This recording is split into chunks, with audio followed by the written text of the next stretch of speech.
Monopoly নয়, competition চাই। আমাদের জন্য অন্যতম দুর্ভাগ্যের ব্যাপার সম্ভবত এটাই যে অফিসিয়ালি বাংলাদেশ দেউলিয়া ঘোষিত হবার কয়েক বছর আগেই শেখ হাসিনা রেজিমের পতন হয়েছে। এটাকে আমি কেন দুর্ভাগ্য বলছি অন্যভাবে নেবেন না। আসলে অনেক সাধারণ মানুষের সামনেই আমাদের অর্থনীতির চিত্রটা ঠিক পরিষ্কার নয়। সেই কারণে কিছু কিছু মানুষ বলছে যে 6 মাস হয়ে গেল এখনো পর্যন্ত কোনো বড় পরিবর্তন আসলো না কেন। ইয়েস, আই ক্যান আন্ডারস্ট্যান্ড, কিছুটা লজিক এখানে আছে। একটু ব্যাখ্যা করি। 24 সালের অগাস্টে শেখ হাসিনা রেজিমের পতনের আগ দিয়ে বিদ্যুৎ ও জ্বালানি খাতে বকেয়া এবং দায় দেনার যে পরিমাণ সেটা ছিল ৭৯,০০০ কোটি টাকা, অর্থাৎ প্রায় $5 বিলিয়ন। এই যে ফিগারটা বললাম এটা আসলে কতটা ভয়াবহ, এই ভয়াবহতার পিছনে আরো ভয়াবহতা লুকিয়ে আছে। বিদ্যুৎ কেন্দ্রগুলোর নামে ব্যাংকিং খাতে দায় দেনার পরিমাণ ছিল ১.৫ লক্ষ কোটি টাকা, যেখানে আমাদের বর্তমান সময়ের বাজেটই হচ্ছে ৯ লক্ষ কোটি টাকা, অর্থাৎ মোট বাজেটের প্রায় 15%। সংখ্যাটা আপনি আবারও পড়েন, ১.৫ লাখ কোটি টাকা। আর হাসিনার সময় যে বাজেট ৭ লক্ষ কোটি টাকা, সেটার সঙ্গে হিসাব করলে 20%। বড় ধরনের অর্থ পাচার, লুটপাট এবং অর্থ পাচারের যে বড় খাতগুলো শেখ হাসিনার রেজিমের সময় ছিল তার প্রধানতম ছিল এই বিদ্যুৎ খাত। এবার পুরো ছবিটাই আসি। IMF এর যে হিসাবের প্যাটার্ন সেই অনুযায়ী আমাদের বর্তমান রিজার্ভের পরিমাণ $32 বিলিয়ন। শেখ হাসিনা যখন ক্ষমতা ছাড়ে তখন এটা ছিল $20 বিলিয়ন। তবে আপনাকে একটা ব্যাপার ক্লিয়ার হতে হবে, what is reserve and what is budget. সহজ ভাষায় বললে রিজার্ভ হচ্ছে ফরেন কারেন্সির সেই ভান্ডার যেখান থেকে আমরা আমদানির জন্য যে খরচ, সেই পেমেন্ট সেটা প্রদান করে থাকি। বাংলাদেশের শিল্প খাতের সব কাঁচামাল, খাদ্যপণ্য, নিত্য প্রয়োজনীয় পণ্য, সার, মেডিসিন এসব যে ইম্পোর্ট করা হয় এর ম্যাক্সিমামই এই ডলারে পে করতে হয়। অর্থাৎ আমরা এখন ইম্পোর্ট ডিপেন্ডেন্ট কনজিউমার ইকোনমির মধ্যে বসবাস করছি। অন্যদিকে বাজেট হচ্ছে সরকারের আয় এবং ব্যয়ের যে হিসাব সেইটা। আমাদের যে আমদানি বিল আমরা পে করছি এর পিছনে প্রধান চালিকা শক্তি হচ্ছে আমাদের রেমিটেন্স এবং আমাদের গার্মেন্টস খাত। অথচ আমদানি নির্ভর এই অর্থনৈতিক খাতের ফাঁকফোকর বলেই হাসিনা রেজিমে প্রায় $200 বিলিয়ন পাচার হয়েছে। ফিগারটা খেয়াল করেন, $200 বিলিয়ন। $200 বিলিয়ন আসলে কত টাকা? আপনি যদি আমাদের বর্তমান রিজার্ভের সঙ্গে হিসাব করেন তাহলে এটা আমাদের 6 বছরের রিজার্ভের সমান। আর যদি হাসিনা রেজিমের রিজার্ভের সঙ্গে হিসাব করেন তাহলে এটা 10 বছরের রিজার্ভের সমান। 2001 থেকে 2008 এই সময় যে সকল অর্থনৈতিক পলিসিগুলো গ্রহণ করা হয়েছিল তার ফলে আমাদের দেশের উপরে বিদেশি যে বিনিয়োগকারী আছে তাদের আস্থা, নির্ভরশীলতা অনেক বৃদ্ধি পেয়েছিল। এই যে আস্থা নির্ভরতা বৃদ্ধি পাওয়া, এর ফলশ্রুতিতে পরবর্তী দশকে দেশে প্রচুর ইনভেস্টমেন্ট আসতে শুরু করে। দেশের অর্থনীতিতে একটা গ্রোথ প্যাটার্ন দৃশ্যমান হচ্ছিল তখন। কিন্তু দুর্ভাগ্যের বিষয় হচ্ছে যে অর্থগুলো আসছিল এর একটা বড় অংশই লুটপাটের মাধ্যমে দেশের বাইরে পাচার হয়ে যাচ্ছিল। এক পর্যায়ে অবধারিতভাবেই সেই লুটপাট আমাদের ব্যাংকিং খাতকে গ্রাস করতে শুরু করে। ক্রমান্বয়ে এলো 2019 সাল। বিভিন্ন কারণে সারা পৃথিবীর অর্থনীতি টালমাটাল হতে শুরু হলো। এই বৈশ্বিক মন্দার ফলে আমাদের দেশে যে বৈদেশিক বিনিয়োগ, যাদের টাকা আমাদের দেশে আসতো বিভিন্নভাবে, সেই দেশগুলোও অর্থনৈতিকভাবে ধাক্কা খেতে শুরু করলো। ফলে গার্মেন্টস এক্সপোর্ট যেমন কমতে থাকলো সেরকম রেমিটেন্সও কমে গেল। আর আমাদের অর্থনীতিও ধীর থেকে ধীর হতে শুরু করলো। অর্থপ্রবাহ যখন কমতে শুরু করলো তখন বোঝা গেল আমাদের অর্থনীতির ভেতরটা আসলে কতটা ফাঁপা। শেখ হাসিনার রেজিমে বেসিক্যালি আমরা যে ঋণ করে ঘি খেয়েছি তার মূল্য চুকাতে শুরু করে বাংলাদেশের অর্থনীতি। বিদ্যুতের দাম বাড়িয়েও লোডশেডিং ঠেকানো যাচ্ছিল না, মনে করেন আপনি। এই পর্যায়ে এসে ব্যাংকিং খাতের যে ভঙ্গুরতা, এটা ঠেকানোর জন্য সমানে টাকা ছাপানো শুরু করে সরকার। টাকা ছাপিয়ে সরবরাহ লাইনটা স্মুথ রাখার চেষ্টা হয়েছিল। এটাকে তখন আমরা সবাই বলেছিলাম অপচেষ্টা, অর্থনীতির ধ্বংসের আরো বড় সূত্রপাত। আর এই টাকা ছাপানোর সুযোগটাকে কাজে লাগায় আওয়ামী লীগের ব্যবসায়ীরা। তারা ব্যাংক থেকে আরো অধিক পরিমাণে ঋণ গ্রহণ করা শুরু করে, যা কখনোই তারা আর ফেরত দেয়নি। কাগজে কলমে এর নাম NPL বা নন পারফর্মিং লোন। সোজা বাংলায় বললে এটা এমন এক ঋণ যেই ঋণ ব্যাংকে আর কখনো ফেরত আসবে না, অথচ ব্যাংকে জমা হয়ে আছে আপনার, আমাদের সকলের টাকা। কিন্তু এইভাবে একটা অর্থনীতি কতদিন সার্ভাইভ করতে পারে? সবকিছু তো শেষ আছে, একটা পর্যায়ে তো সংকট ধরা দেবেই। প্রশ্নটা হচ্ছে তাহলে আসল প্ল্যানটা কি ছিল? টাকার জন্য সরকার বিভিন্ন আন্তর্জাতিক উৎসের কাছে গিয়েছে, কিন্তু আন্তর্জাতিক উৎসগুলো সবসময় দেখে তারা যে টাকা দিচ্ছে তা ঠিকভাবে ফেরত আসবে কিনা, কারণ তাদের দেশের জনগণের কাছে তাদের দায়বদ্ধতা আছে। তাদের দেশে তো আর শেখ হাসিনার রেজিম নাই।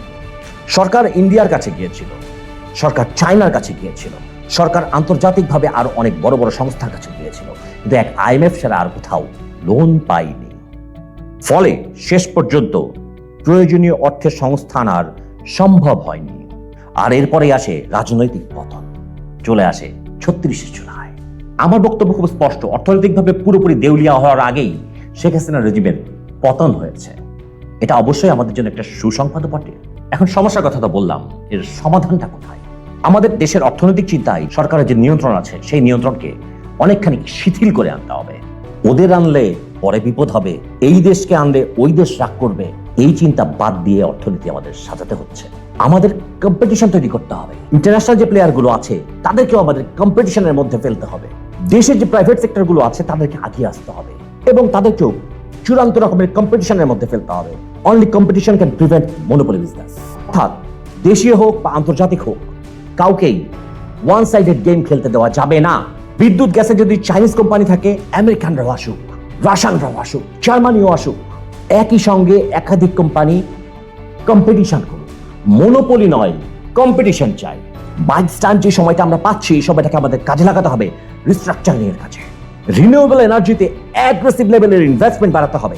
এখানে কোনো ধরনের যদি কোনো বাধা থাকে, সেই বাধাগুলো আমাদের দূর করতে হবে দ্রুততম সময়। পাচার হওয়া অর্থ ফেরত আনতে অলরেডি 3টা দেশের সঙ্গে তারেক রহমানের সরকার চুক্তি করেছে। এই চুক্তি আরো বহু দেশের সঙ্গে করতে হবে। যেসব জায়গাতে তাদের টাকা পাচার হয়েছে, সব দেশ থেকে আমাদের এই টাকা ফেরত আনতে হবে। পৃথিবীতে যেসব ফিনান্সিয়াল হাব আছে, যেসব ফিনান্সিয়াল ক্যাপিটাল আছে, সব জায়গাতে আমাদের উপস্থিত হতে হবে। আমেরিকা যান, কানাডা যান, চায়না যান, বার্লিন যান, দরকার হলে ইন্ডিয়া যান, but bring their business in Dhaka. মিত্র ও বিনিয়োগ সক্ষম যত দেশ আছে পৃথিবীতে, সবার সঙ্গে আমাদের কমিউনিকেশন চ্যানেল আরো ওপেন আপ করতে হবে। আন্তর্জাতিক সংস্থাগুলো যে ফাইন্যান্সিয়াল ক্রেডিবিলিটি, সেগুলো ব্যবহার করে আমাদের অর্থায়ন করতে হবে।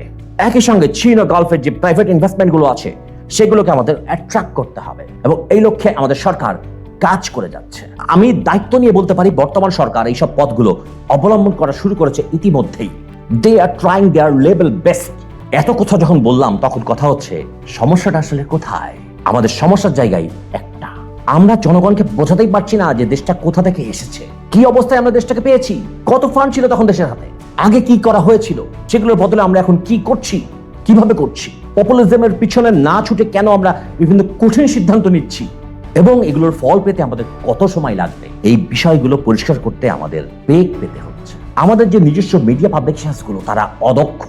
আমি নিজে গত বছরের সেপ্টেম্বর থেকে কাজ করে দেখেছি, আমাদের রিসোর্স ইউ ক্যান্ট ইমাজিন কতটা পুর। স্টক ফুটেজের উপরে নির্ভর করে আপনি প্রপার কমিউনিকেশন বিল্ড আপ করার মতো ডকুমেন্টারি বানাতে পারবেন না। আমি নিজে দেখেছি আমাদের ফিনান্সিয়াল ম্যানেজমেন্ট হযবরল। সাধারণ শ্রোতার কাছে গ্রহণযোগ্য হবে যে ভাষা, সেই ভাষা আমাদের মিডিয়াওয়ালারা বুঝতে অক্ষম। বিএনপি প্রথম বা আপনি জানেন কি বা লিগেসি অফ জিয়া রহমান, এগুলো করতে যে আমি দেখেছি আমাদের অনেকের মধ্যেই ইনফরমেশনের কি পরিমাণ ঘাটতি আছে। বিএনপির যে অতীত লিগ্যাসি, এই লিগ্যাসি সম্পর্কে এদের কোনো ধারণা নাই। এদের মাথার মধ্যে একটা জিনিসই ঘুরে, জিন্দাবাদ স্লোগান দিলেই সবকিছু হয়ে যায়। ভাইরে, জিন্দাবাদ স্লোগান কিভাবে ইনজেক্ট করতে হবে, তোমার হৃদয়ের মধ্যে ইনজেক্ট করতে হবে, সেটা তোমাকে বুঝতে হবে সবার আগে। এইসব দেখে শুনে কথা বলতে যে শেষ বেশ অনেকের কাছে অসহ্য হয়ে গেছি। অর্ধচন্দ্র খাবার মতো পরিস্থিতি যখন এসেছে, সেলাম দিয়ে বিদায় নিয়ে নিয়েছি। উপায় নাই গোলাম হোসেন, উপায় নাই। এভাবে হয় না। বাংলাদেশের অর্থনীতিতে যত টার্নিং পয়েন্ট, যত বোল্ড সিদ্ধান্ত, যত বোল্ড এক্সিকিউশন, সবগুলো নিয়েছে বিএনপির সরকার, জিয়া রহমানের সরকার, বেগম জিয়ার সরকার এবং এখন নিচ্ছে তারেক রহমানের সরকার। এত ডাইনামিক সিদ্ধান্ত আর কোন সরকার নিয়েছে আমার জানা নাই। এত সব কাজ করেও বারবার আমরা একটা জায়গাতে ধরা খাই। সেই জায়গাটা কোথায়? আমরা এখনো শিখিনি কিভাবে ডকুমেন্টারি বানাতে হয়, কিভাবে প্রতিটা শব্দের লেয়ারে লেয়ারে ক্লু ছড়ায় দিতে হয়। ঠিক এই জায়গাটাই আমাদের হিস্টোরিক্যাল দুর্বলতা। আর পলিটিক্স এসে যখন আপনি এই জায়গাগুলোতে দুর্বল হবেন, তখন আপনার পরিশ্রমের বাজার মূল্য কমে আসবে। আপনি জানেন আপনার সিদ্ধান্তের ফলে আপনার কৃষক উপকৃত হচ্ছে, কিন্তু মিডল ক্লাস যখন ইউটিউব দেখে দেখে আপনার নামে প্রপাগান্ডা ছড়াবে, সেই প্রপাগান্ডা কিন্তু কৃষকের টিকটক দেখা ছেলেটাকে বা মেয়েটাকে ইনফ্লুয়েন্স করতে বাধ্য। আমাদের ইন্টেনশন মহৎ, আমাদের পলিটিক্স ডাইনামিক, আমাদের ইকোনমিক ম্যানেজমেন্ট এক্সেলেন্ট, কিন্তু মানুষ যদি সেটা না দেখে, মিডল ক্লাসকে যদি আপনি সেটা অনুভব করতে না পারেন। এত কষ্ট করে সকাল থেকে মধ্যরাত পর্যন্ত প্রাইম মিনিস্টার দৌড়াচ্ছেন। লন্ডন থেকে আসার পরে আমার চোখে পড়ে নাই উনি একদিনের জন্য ফুল রেস্টে গিয়েছেন। কিন্তু আমরা কি আমাদের কাজটা করতে পারছি? আমরা কি প্রাইম মিনিস্টারকে রিপ্রেজেন্ট করতে পারছি? এটা এআই এর যুগ, এটা অ্যালগরিদমের যুগ, এটা প্রেডিকশনের যুগ, এটা ভার্চুয়াল রিয়েলিটির যুগ। এখানে শুধুই রিয়েলিটি দিয়ে রাজনীতি হয় না, রিয়েলিটি দিয়ে দেশ চালানো যায়, কিন্তু রাজনীতি হয় না। রিয়েলিটিকে কে কিভাবে প্রেজেন্ট করতে পারছে, that is also part of reality. এই যুগে এসে লাহিড়ী আর মজনুকে খোঁজে না, শিরি আর ফারহাদকে খোঁজে না, দেবদাস ফারুকে খোঁজে না, বেহুলা লক্ষিন্দরের বাসর লোহার ঘরে হয় না। এই যুগে ধৈর্যের কোনো দাম নাই, কোনো ভাত নাই।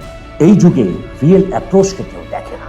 কিন্তু এক হাতে জান্নাতের টিকিট হাতে দাঁড়িয়ে থাকা কানা দজ্জালের চেহারা দেখতে বড্ড আকর্ষণীয় লাগে। ওই আকর্ষণে সবাই বোধ করে জান্নাতে বুঝি পৌঁছেই গেলাম। সিদ্ধান্ত আমাদের নিতে হবে, আমাদের কর্মকে, আমাদের কাজকে আমরা কিভাবে আরো মানুষের মধ্যে ছড়িয়ে দিতে পারি। আমরা যদি ছড়িয়ে দিতে না পারি, এর দায়ভার দিন শেষে আমাদের উপরেই আসবে। খোদা হাফেজ। বাংলাদেশ জিন্দাবাদ।